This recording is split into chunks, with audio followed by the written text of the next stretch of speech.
Hello दोस्तों, आज हम करेंगे मैथ के महत्वपूर्ण प्रश्नों को हल। दोस्तों, ये प्रश्न गत वर्षों में परीक्षाओं में पूछे गए प्रश्न हैं और ऐसे प्रश्नों के अभ्यास के माध्यम से आप अपनी परीक्षा की तैयारी को बेहतर कर सकते हो।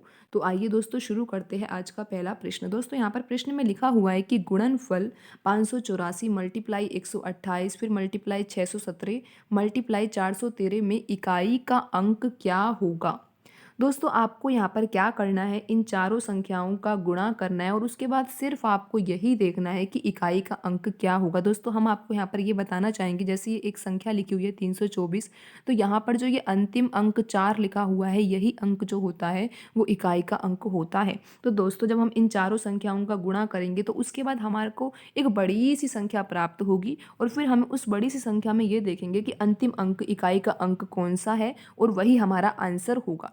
दोस्तों, हमें यहाँ पर गुणनफल पूरा नहीं निकालना है, हमें केवल इकाई का अंक निकालना है। तो दोस्तों, ऐसे प्रश्नों को हल करने का तरीका ये होता है कि जब हमें इकाई का अंक निकालना है तो क्यों ना हम इकाई के अंक का ही गुणा करें, पूरी संख्या का गुणा ना करें। दोस्तों, अब आप यहाँ पर देख रहे हो कि इकाई का अंक 584 में 4 लिखा हुआ है। दोस्तों, हम केवल इकाई के अंकों का ही गुणा करेंगे।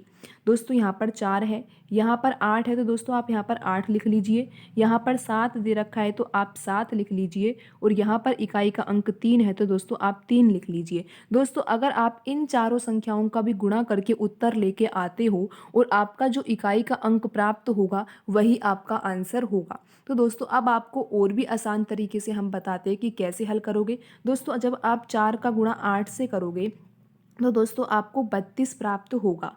दोस्तों, अब आपका काम क्या है, 32 का गुणा 7 से करना है और फिर 3 करना है।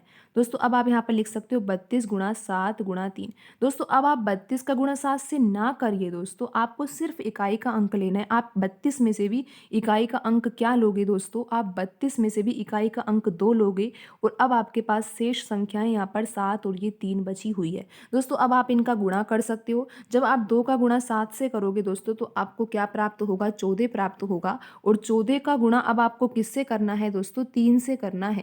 दोस्तों, आपको और भी आसान बताए तो अब आप 14 में से केवल 4 को ले सकते हो और यहाँ पर 3 लिखा हुआ है। दोस्तों, 4 और 3 का जब आप गुणा करोगे तो आपको 12 प्राप्त होगा और आप देख सकते हो 12 में जो अंतिम अंक है, जो इकाई का अंक है, वो 2 ही लिखा हुआ है और आप देख सकते हो दिए गए ऑप्शनों में से जो ऑप्शन 1 है उसमें 2 ही लिखा हुआ है। तो दोस्तों, आपको समझ में आ गया होगा कि इस तरह के सवालों को हमें कैसे हल करना है। दोस्तों, हमें यहाँ पर इकाई का अंक निकालना है तो हमने यहाँ पर इकाई के अंक ही लिए, केवल 4 लिया, 8 लिया, 7 लिया और 3 लिया। दोस्तों, फिर हम यहाँ पर गुणा करा, 4 का गुणा जब 8 से किया दोस्तों तो क्या आया, 32 आया। ऐसे भी हल कर सकते हो दोस्तों, आप यहाँ पर देखो 7 का गुणा 3 से करोगे तो आपको 21 प्राप्त होगा, आपने ये लिख लिया।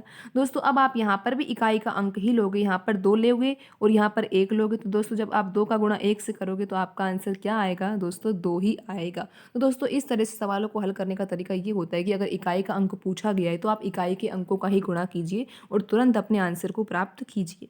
तो दोस्तों, इसका सही आंसर ऑप्शन 1 है जिसमें 2 लिखा हुआ है। दोस्तों, आज की वीडियो में इतना ही, मिलते हैं अगली वीडियो में। धन्यवाद दोस्तों।